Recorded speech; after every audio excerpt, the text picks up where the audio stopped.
Assalamualaikum warahmatullahi wabarakatuh teman-teman kelas 7.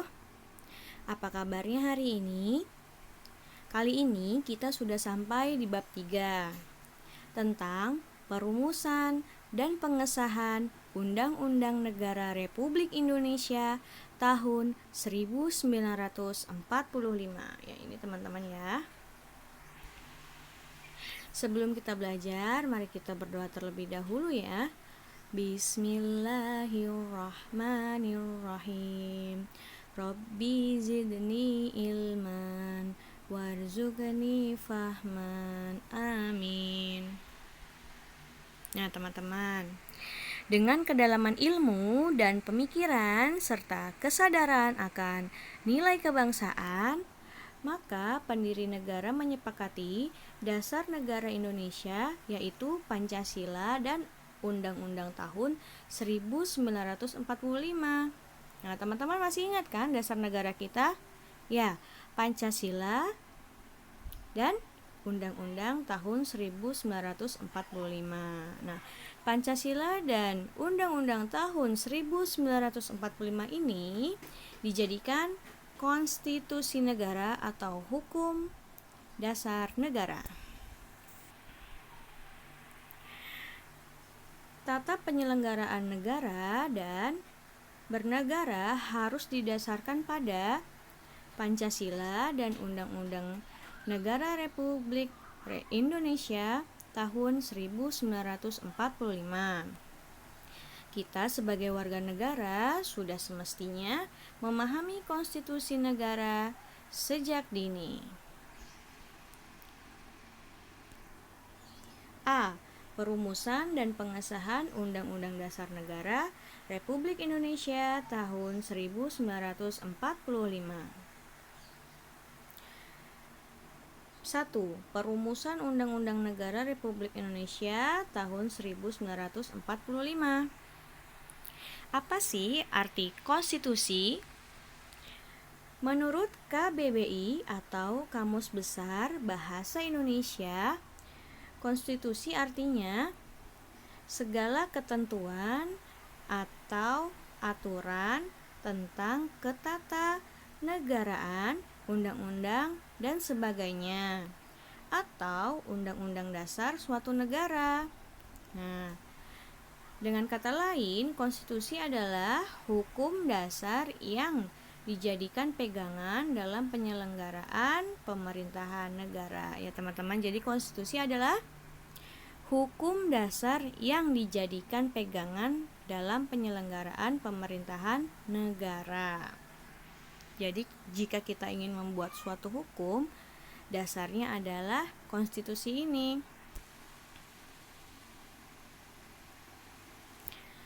Konstitusi terbagi menjadi dua. Yang pertama, konstitusi tertulis.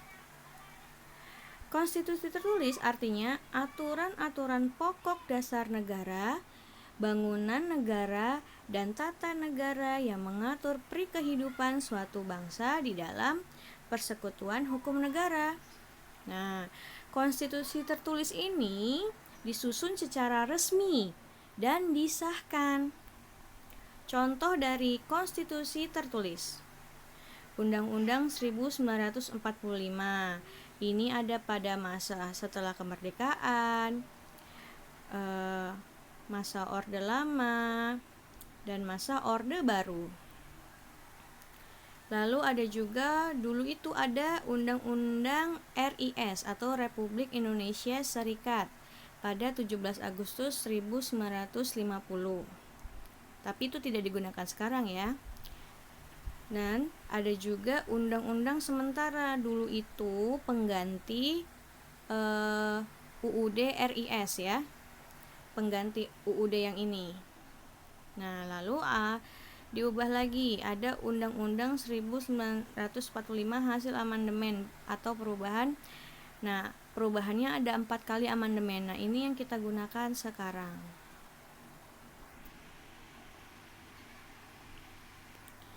Selanjutnya, yang kedua adalah konstitusi tidak tertulis. Konstitusi tidak tertulis disebut juga konvensi. yaitu kebiasaan ketatanegaraan yang sering timbul dalam sebuah negara. Jadi adalah apa? Kata kuncinya kebiasaan ketatanegaraan. Nah, walaupun namanya tidak tertulis, terkadang contoh dari konstitusi ini tetap tertulis, namun penggunaannya tidak mengikat dan resmi seperti konstitusi tertulis. Jadi tidak resmi seperti konstitusi tertulis yang tadi ya, seperti undang-undang. Contoh dari konstitusi tidak tertulis. Yang pertama, musyawarah untuk mufakat. Lalu ada pidato kenegaraan presiden, pidato kepresidenan awal tahun, dan adat istiadat. Nah, ini semua adalah sesuatu yang termasuk konstitusi tidak tertulis. Perbedaan konstitusi tertulis dan konstitusi tidak tertulis. Konstitusi tidak tertulis, ciri-cirinya itu tertulis dan disahkan. Ya, konstitusi tertulis bersifat lebih tegas, dan konstitusi tertulis secara resmi diakui oleh negara. Konstitusi tertulis jelas sanksinya. Kepastian hukumnya jelas sebagai hukum tertinggi. Ingat ya teman-teman, konstitusi tertulis sebagai hukum tertinggi. Sebagai sumber hukum dari segala hukum atau perundangan yang dibentuk di bawahnya. Jadi, sumber hukum di bawah konstitusi tertulis harus mengikuti konstitusi tertulis ya, seperti undang-undang. Jadi tidak boleh menyalahi dari Undang-Undang 1945 ya, tidak boleh. Pokoknya harus sesuai dengan Undang-Undang 1945. Lalu konstitusi tidak tertulis ya. Bentuknya kesepakatan bersama. Tidak menjelaskan sanksi. Sulit mempertahankan kekuatannya jika tanpa dukungan rakyat dan negara. Menurut Jimli Asyidiki, konstitusi tidak ditetapkan oleh lembaga legislatif biasa, tetapi oleh badan khusus dan lebih tinggi kedudukannya. Konstitusi adalah hukum yang paling tinggi. Ingat teman-teman, konstitusi adalah hukum yang paling tinggi. Dan peraturan-peraturan yang ada di bawahnya tidak boleh bertentangan dengan Undang-Undang Dasar 1945. Jadi ingat ya teman-teman, peraturan yang ada di bawah Undang-Undang Dasar 1945 harus sesuai dengan Undang-Undang 1945 ya. Tidak boleh bertentangan. Nah, berikut adalah tahapan perumusan dan pengesahan Undang-Undang Negara Republik Indonesia tahun 1945. Pada tanggal 29 Mei sampai 1 Juni 1945, terdapat sidang BPUPKI pertama membahas rumusan dasar negara. Jadi pada tanggal ini, rumusan dasar negara masih dibahas.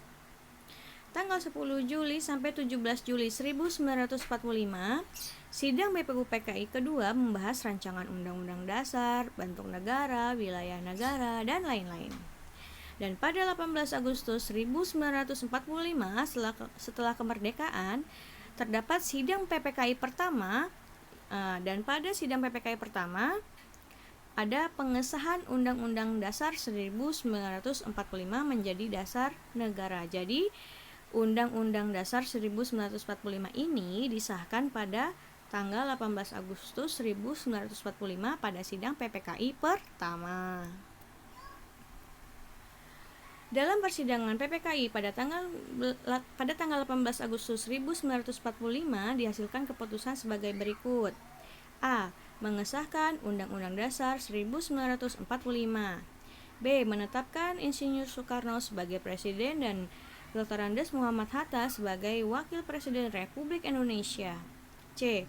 Membentuk Komite Nasional Indonesia Pusat atau yang disingkat dengan KNIP. Sidang PPKI telah melakukan beberapa perubahan rumusan pembukaan Undang-Undang Naskah Piagam Jakarta dan rancangan batang tubuh Undang-Undang hasil sidang kedua BPUPKI. 4 perubahan yang disepakati tersebut antara lain sebagai berikut. Teman-teman, perubahan ini sudah kita bahas di bab pertama PPKN ini ya. A. Kata mukadimah diganti dengan kata pembukaan. B. Sila pertama yaitu ketuhanan dengan kewajiban menjalankan syariat Islam bagi pemeluk-pemeluknya diganti dengan rumusan ketuhanan yang Maha Esa. Teman-teman masih ingat penyebabnya apa diganti menjadi ketuhanan yang Maha Esa? Ya, perwakilan Protestan dan Katolik merasa keberatan dengan kata-kata ini. Jadi, petinggi bangsa menggantinya dengan ketuhanan yang Maha Esa. C. Perubahan pasal 6 Undang-Undang Dasar yang berbunyi Presiden ialah orang Indonesia asli yang beragama Islam diganti menjadi Presiden ialah orang Indonesia asli. Yang D. Pasal 28 Undang-Undang 1945 yang berbunyi negara berdasar atas ketuhanan dengan kewajiban menjalankan syariat Islam bagi pemeluk-pemeluknya. Ini bunyinya seperti Pancasila pertama di Piagam Jakarta ya teman-teman. Diganti menjadi pasal 29 Undang-Undang Dasar 1945 yang berbunyi negara berdasar atas ketuhanan yang Maha Esa. Nah teman-teman, kita sudah sampai di akhir video. Alhamdulillahirabbil alamin. Dan berikut adalah tugas-tugasnya. Maaf ya teman-teman, ini sebenarnya ada 9 soal tapi ibu salah memberi nomor ya. Harusnya yang 9 ini, yang 8 yang atas ya. Tapi tidak apa, nanti teman-teman menulisannya berurutan saja. Ingat, tulis soal dan jawabannya di buku tulis. Jawaban silakan cari di video materi ini atau di buku paket. Tidak boleh mencari di Google karena akan terlihat ya teman-teman, ketahuan jika teman-teman mencarinya di Google. 1. Apa yang dimaksud dengan konstitusi? 2. Apa yang dimaksud dengan konstitusi tertulis? 3. Sebutkan contoh konstitusi tertulis. 4. Apa yang dimaksud dengan konstitusi tidak tertulis? 5. Sebutkan contoh konstitusi tidak tertulis. 6. Sebutkan perbedaan konstitusi tertulis dan tidak tertulis. 7. Apa yang menjadi konstitusi negara di Indonesia? 9. Apakah semua peraturan di Indonesia boleh bertentangan dengan Undang-Undang Dasar 1945? Mengapa? 9. Sebutkan tahapan disahkannya Undang-Undang Dasar 1945 menjadi dasar negara Indonesia. Semuanya sudah ibu bahas di video materi ini. Silahkan dicari ya, tidak boleh cari di Google. Alhamdulillah, akhirul kalam. Assalamualaikum warahmatullahi wabarakatuh.